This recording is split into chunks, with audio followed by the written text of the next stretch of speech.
Hello നമസ്കാരം, welcome back to my channel.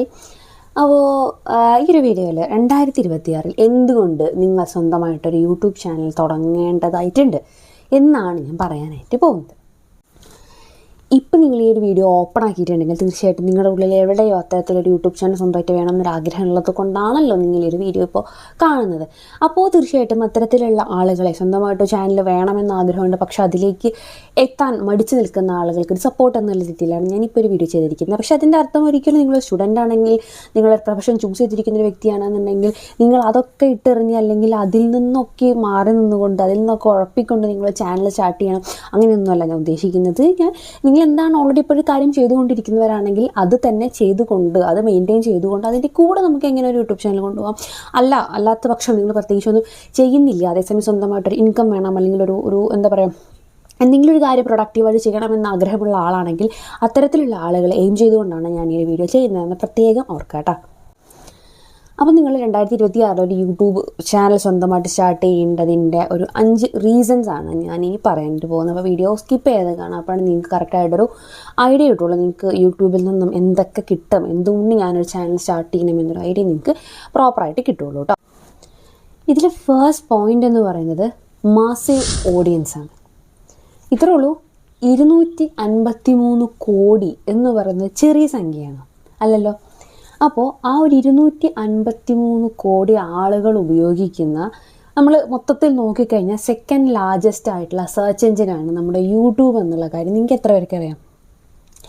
അതായത് നമ്മുടെ ഈ ഒരു യൂട്യൂബ് യൂസ് ചെയ്തുകൊണ്ടിരിക്കുന്ന ആളുകളുടെ എണ്ണമാണ് ഞാനിപ്പോൾ പറഞ്ഞത്. 253 കോടി ആളുകളാണ് ഇത് ഉപയോഗിച്ചുകൊണ്ടിരിക്കുന്നത്.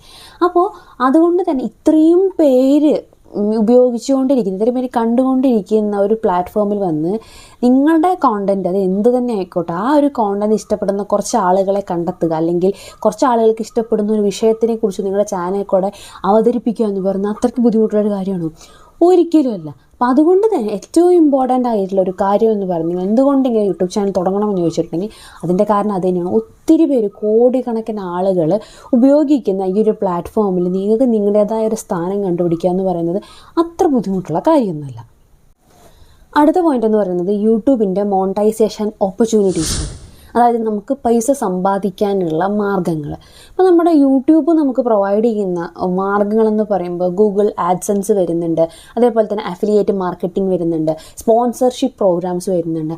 അങ്ങനെ ഒത്തിരി മാർഗ്ഗങ്ങൾക്കൂടെ നമുക്ക് യൂട്യൂബ് പണം ഏൺ ചെയ്യാനുള്ള ഒരുപാട് അവസരങ്ങൾ നമുക്ക് പ്രൊവൈഡ് ചെയ്യുന്നുണ്ട്. അപ്പോൾ ഇത്രയും അവസരങ്ങളുള്ള, അല്ലെങ്കിൽ ഇത്രയും അവസരങ്ങളിൽ കൂടെ നമുക്ക് പണം ഏൺ ചെയ്യാൻ വേണ്ടിയിട്ടുള്ള ഒരു സിറ്റുവേഷൻ ഒരുക്കി തരുന്ന ഒരു യൂട്യൂബിനെ നമ്മൾ ഒഴിവാക്കി കളയേണ്ടതായിട്ടുള്ള ആവശ്യമുണ്ടോ? അടുത്ത പോയിൻ്റ് പേഴ്സണൽ എക്സ്പെർട്ടൈസാണ്. അതായത് നിങ്ങളെന്താണ്, നിങ്ങൾക്ക് ഏതൊക്കെ സ്കില്ലുകൾ ഉണ്ട്, അതേപോലെ നിങ്ങൾ കൂടുതൽ എക്സ്പേർട്ടായിട്ടുള്ള മേഖലകൾ ഏതൊക്കെയാണ്, അതേപോലെ തന്നെ നിങ്ങൾക്ക് സ്വന്തമായിട്ട് എന്തെങ്കിലും പ്രൊഡക്റ്റുകൾ ഉണ്ടെങ്കിൽ ആ പ്രൊഡക്റ്റുകൾ സെയിൽ ചെയ്യാനുള്ള ഒരു മാർക്കറ്റിംഗ് പ്ലേസ് ആയിട്ട് നമുക്ക് യൂട്യൂബിനെ കൺസിഡർ ചെയ്യാം. അതേപോലെ തന്നെ നിങ്ങളുടെ കഴിവുകൾ, നിങ്ങളുടെ എബിലിറ്റീസ്, നിങ്ങളുടെ സ്കില്ലുകൾ എല്ലാത്തിനെയും നമ്മുടെ വീട്ടിലുള്ളവരല്ലെങ്കിൽ നമ്മളെ സുഹൃത്തുക്കൾ മാത്രം അറിഞ്ഞാൽ മതിയോ? അത് ചുറ്റുപാടുള്ള ഒരുപാട് ആളുകളിലേക്ക് നമുക്ക് എത്തിക്കാൻ ഇതിനേക്കാൾ നല്ലൊരു പ്ലാറ്റ്ഫോം നമുക്ക് വേറെ കിട്ടാനില്ല. നാലാമത്തെ പോയിൻ്റ് എന്ന് പറയുന്നത് യൂട്യൂബിൻ്റെ ഗ്ലോബൽ റീച്ചാണ്. ആഗോളതലത്തിൽ നമുക്ക് എത്തിപ്പെടാൻ പറ്റാത്ത അത്രയും ദൂരത്തുള്ള ആളുകളായിട്ട് വരെ കണക്ട് ചെയ്യാൻ പറ്റുന്ന ഈ ഒരു പ്ലാറ്റ്ഫോം നമ്മൾ മാക്സിമം യൂട്ടിലൈസ് ചെയ്യുക എന്നുള്ളത് നമ്മുടെ കയ്യിലുള്ളൊരു കാര്യമാണ്. അപ്പോൾ അത് നമ്മളൊരിക്കലും മിസ് ചെയ്യേണ്ടതായിട്ടുള്ള ഒരു റീസൺ അല്ല അല്ലേ. അഞ്ചാമതായിട്ട് എനിക്ക് പറയാനുള്ള പോയിൻ്റ്, ഇതിൽ കൂടുതൽ ഏറ്റവും ഇമ്പോർട്ടൻ്റ് ആയിട്ടുള്ളൊരു പോയിൻ്റ് തന്നെയാണ്. യൂട്യൂബിലെ കോണ്ടൻറ്റുകൾ എന്ന് പറയുന്നത് എവർഗ്രീനാണ്.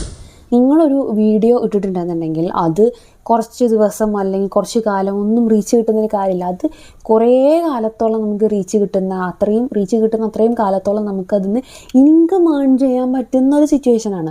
അപ്പോൾ അതുകൊണ്ട് തന്നെ നമ്മുടെ കോണ്ടൻറ്റുകൾ നമ്മൾ കുറച്ച് കഷ്ടപ്പെട്ട്, അല്ലെങ്കിൽ ചിലപ്പോൾ കഷ്ടപ്പെട്ട് വളരെ സിമ്പിളാക്കിയിട്ട് എടുത്തിട്ടുള്ള ഏതെങ്കിലും ടോപ്പിക്കുകളായിരിക്കും ചിലപ്പോൾ വളരെ വൈറലായിട്ട് മാറുന്നു. അപ്പോൾ അതുകൊണ്ട് എത്ര പഴയ കോണ്ടൻറ്റാണ് തന്നെ അതിൽ നിന്നൊക്കെ നമുക്ക് കാലാകാലത്തോളം ഏൺ ചെയ്യാൻ പറ്റുമെന്ന് പറയുന്നു അടിപൊളിയായിട്ടുള്ള യൂട്യൂബിൻ്റെ ഒരു ഫീച്ചർ തന്നെയാണ്.